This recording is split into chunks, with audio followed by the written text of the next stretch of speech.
I never believed in ghosts. Not really. Not until the apartment. My name is Mark Sullivan. I'm 34, a freelance photographer. A month ago, I moved into a small old building downtown. Cheap rent, historic brick walls, small quirks, the kind of place I liked. The apartment was perfect, except for one thing. The storage room. At the end of a narrow hallway, a small windowless room. Bare concrete walls, a single swinging light bulb, a cold draft that came from nowhere. The landlord called it a utility room.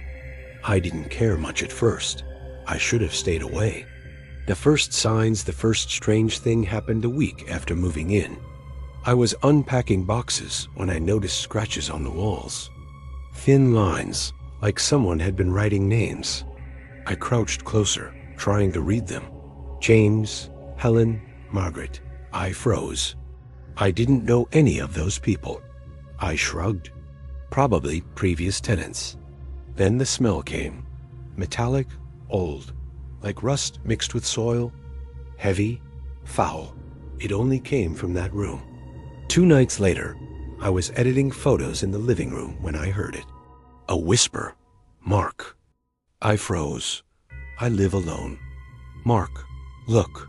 My hands shook as I grabbed my camera.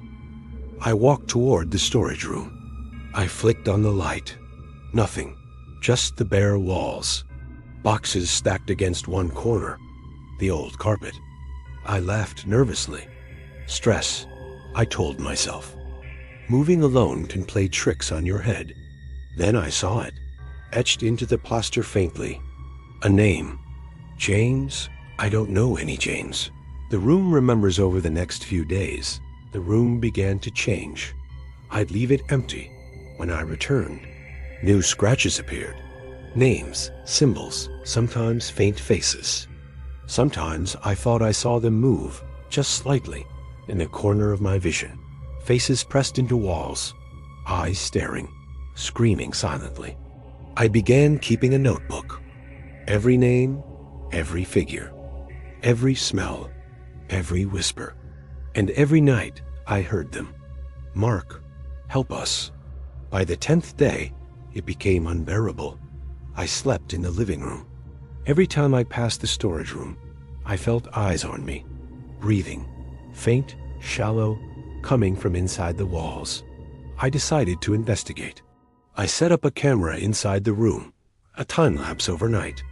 When I reviewed it the next morning, movement, not shadows, figures, people, old men, women, children, faces twisted in anguish. They wandered the room, touching the walls, staring.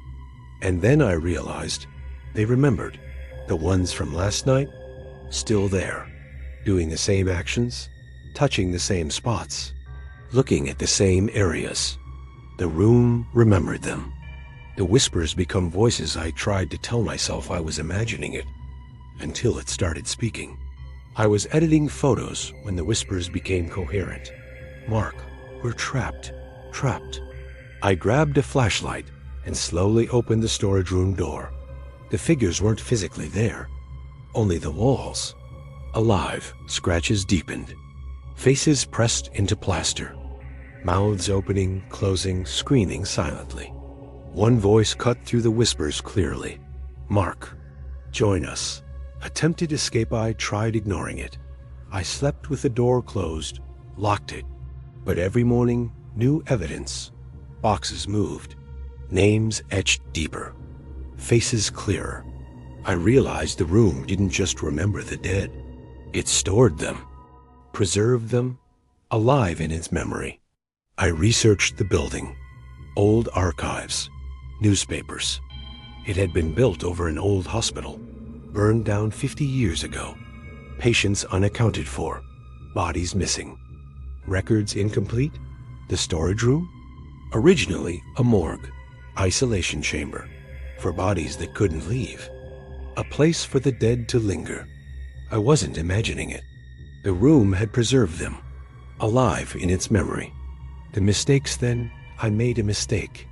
I touched the wall. The plaster was cold, metallic, alive, and I saw them. All of them. Faces pressed in, screaming silently, staring.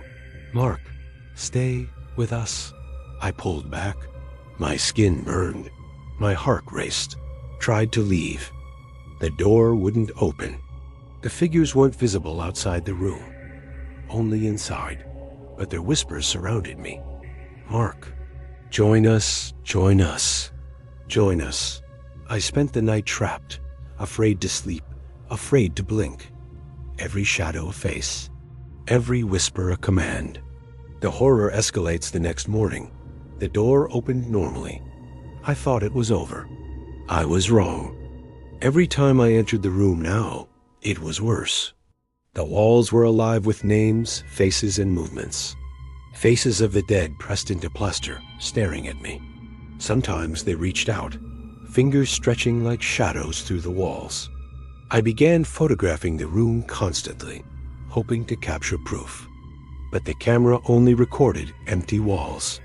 No faces, no names forming, nothing. Yet every time I looked in person, they were there, watching, waiting, screaming silently. The whispers were constant now, day and night. "Mark, join us, don't leave. Don't leave." Final realization, I stopped leaving the apartment. Stopped answering calls. Stopped socializing. Every time I walked past the room, I felt their eyes. Every time I slept, I dreamed of the walls. Faces screaming silently. Hands reaching through plaster, dragging me inside. Last night, I touched the wall again. A hand, cold, solid, grasped mine. The whispers became a roar. Mark remembered. And now I understand. The room remembers the dead. And now it remembers me. Subscribe for more.